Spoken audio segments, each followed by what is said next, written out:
Dans l'épisode d'aujourd'hui, nous allons parler des nouvelles spécificités du semi-Tesla, des nouveaux jalons de production pour les Megapacks et enfin de la mise à jour des cellules de batterie 4680. Mais avant de commencer, n'oubliez pas de vous abonner à la chaîne en activant toutes les notifications pour ne rien rater des dernières nouvelles de Tesla. C'est parti! Les informations les plus précises sur le fonctionnement interne du semi-Tesla viennent de nous être données. En effet, les différents systèmes du nouveau semi-Tesla ont été montrés dans une série de photographies publiées par l'utilisateur de Twitter GreenZionly le 31 décembre dernier.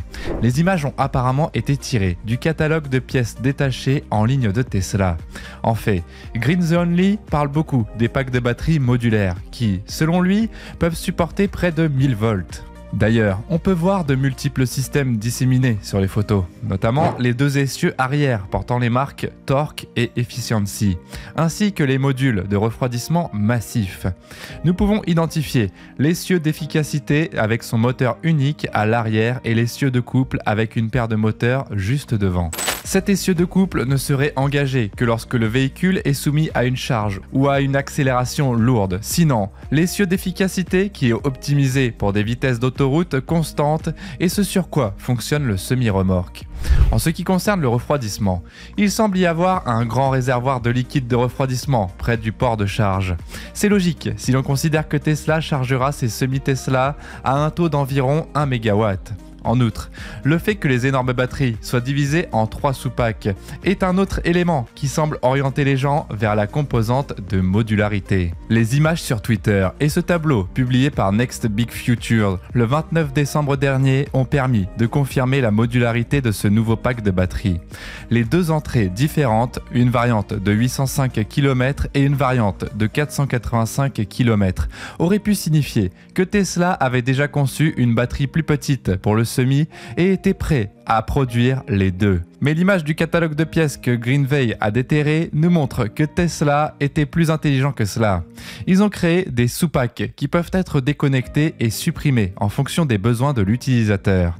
Il est important de noter que les batteries sont disposées sur l'image en 3 rangées de sous-packs, chacune d'entre elles comportant 3 modules. En outre, le graphique de Next Big Future montre que le semi-Tesla de 485 km pèse 2500 kg de moins que le semi-Tesla de 805 km. Par ailleurs, nous pouvons constater que la suppression des 390 kWh de batterie maintient l'efficacité et la puissance du semi tout en lui permettant de transporter un peu plus au détriment d'une autonomie plus courte. Par conséquent, le semi-Tesla peut être utilisé pour beaucoup plus de choses que les autres véhicules, car il est très polyvalent, et cela attirera probablement plus d'acheteurs. Par ailleurs, puisque Tesla peut modifier un modèle à autonomie réduite en vue de répondre à une demande spécifique, en même temps sans être contraint de revoir la conception pour un bloc batterie plus petit, l'entreprise peut commercialiser davantage de variantes plus rapidement. En effet, toutes les entreprises n'ont pas besoin d'une variante à 805 km.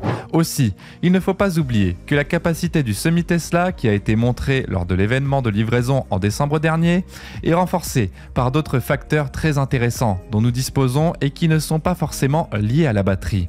En fait, les photos comportent une vignette VIN, c'est-à-dire un numéro qui permet d'identifier un véhicule et qui nous donne des chiffres exacts. Et arrêtons-nous un instant sur ce point.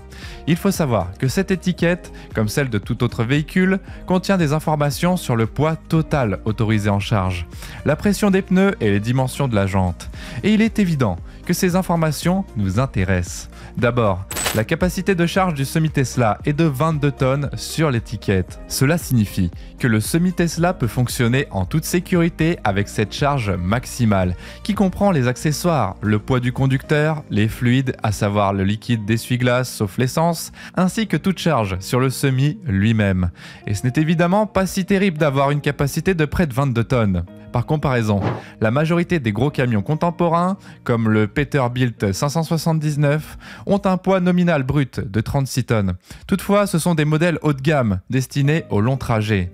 En revanche, le semi-Tesla serait équivalent à un Peterbilt 379 de 2006, d'après les données figurant sur l'étiquette VIN. Pour nous aider à avoir une perspective plus complète, nous avons le tableau de Next Big Future. Le poids du véhicule de 805 km est indiqué comme comme étant de 11 tonnes, ce qui fait très probablement référence au poids à vide du camion, c'est-à-dire le poids du véhicule avec tous ses fluides remplis et prêts à partir. Le poids de la charge utile est affiché à 22 tonnes pour la variante 485 km et à 20 tonnes pour le semi-Tesla 805 km. Comme elle ne transporte pas de batterie supplémentaire, le semi de 485 km peut transporter un peu plus de marchandises. Cette charge utile est distincte du poids du véhicule, comme l'indique le GCW. Et pour cette raison, plusieurs personnes étaient perplexes. Lors de l'événement de livraison en décembre dernier, nous avons vu le semi reculer parce que le poids total autorisé en charge de 22 tonnes ne peut pas soutenir la quantité de marchandises qu'il peut transporter. Mais la capacité d'un semi-remorque est en fait calculée en fonction de ses essieux. Et l'indice pour cela se trouve sur le Twitter de Vin Label. Vous pouvez voir sur l'image qu'il y a en tête pour un GAWR, c'est le poids nominal brut par essieu.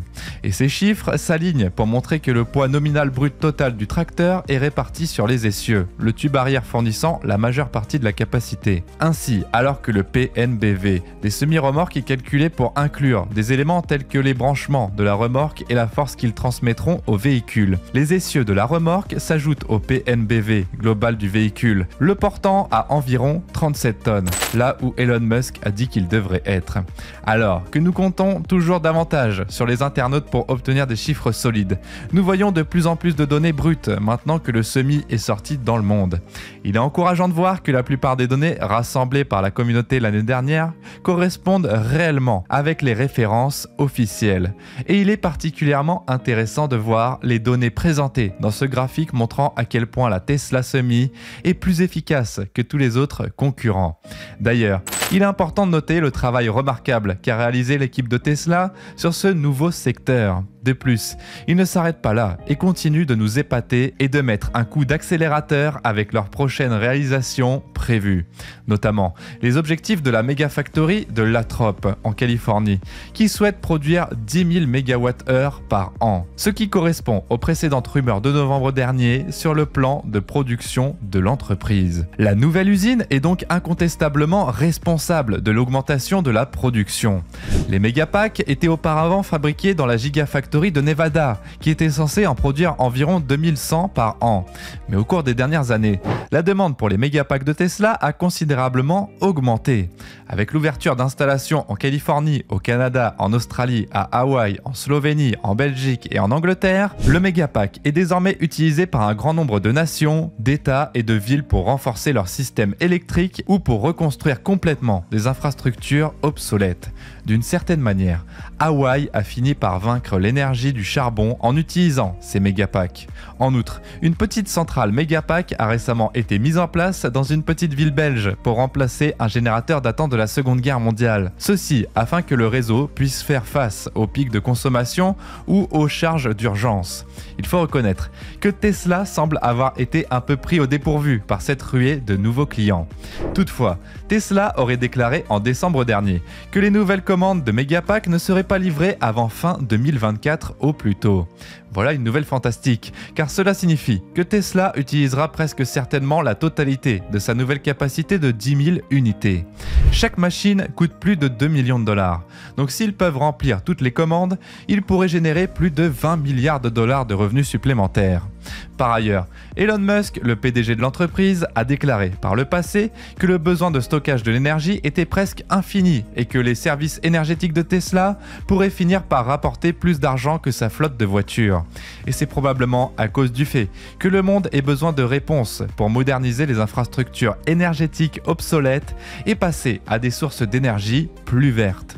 En tout cas, quelle que soit la raison, Tesla gagne beaucoup d'argent lorsque les Megapacks se vendent rapidement. Et ce n'est pas une façon horrible de commencer 2023. En somme, les chiffres de production de Tesla ont connu une année formidable. L'entreprise a énuméré un certain nombre de réalisations en matière de fabrication et de vente, telles que la production de véhicules, l'ouverture de la nouvelle usine Megapack, les premières livraisons des semi-Tesla et bien d'autres. Cependant, la section sur la fabrication des cellules de batterie 4680 4680 est particulièrement instructive. Selon Tesla, ils réalisent actuellement leur plus grosse vente à un volume si élevé qu'ils peuvent soutenir la production de plus de 1000 voitures par semaine. Cela se traduit par la production d'environ 868 000 cellules par semaine. Et la nouvelle a été annoncée le 25 décembre dernier par l'usine Cato Road de Fremont, en Californie. C'est là que Tesla fabrique la plupart de ses cellules 4680. Et le fait que ces chiffres existent avant même que les nouvelles lignes de fabrication dans des endroits comme Giga Texas soient terminées les rend d'autant plus étonnants. Cependant, cette information sort au moment même où Giga Texas produit jusqu'à 3000 modèles Y par semaine.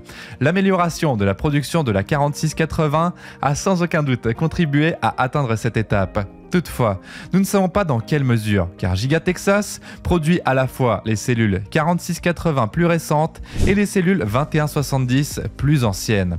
En effet, Tesla a travaillé à une forte augmentation de la production de ses batteries à cellules 4680 en prévision d'une hausse des ventes de véhicules électriques au cours des prochaines années.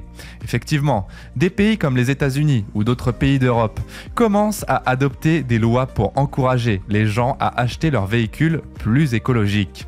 Cependant, ces chiffres ne concernent pas l'équipe interne de production de batteries de Tesla.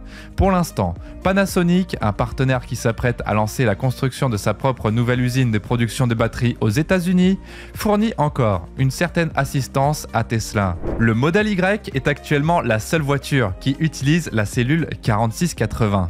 Donc, l'augmentation de la production aidera sans aucun doute Tesla à expédier davantage de son véhicule le plus populaire.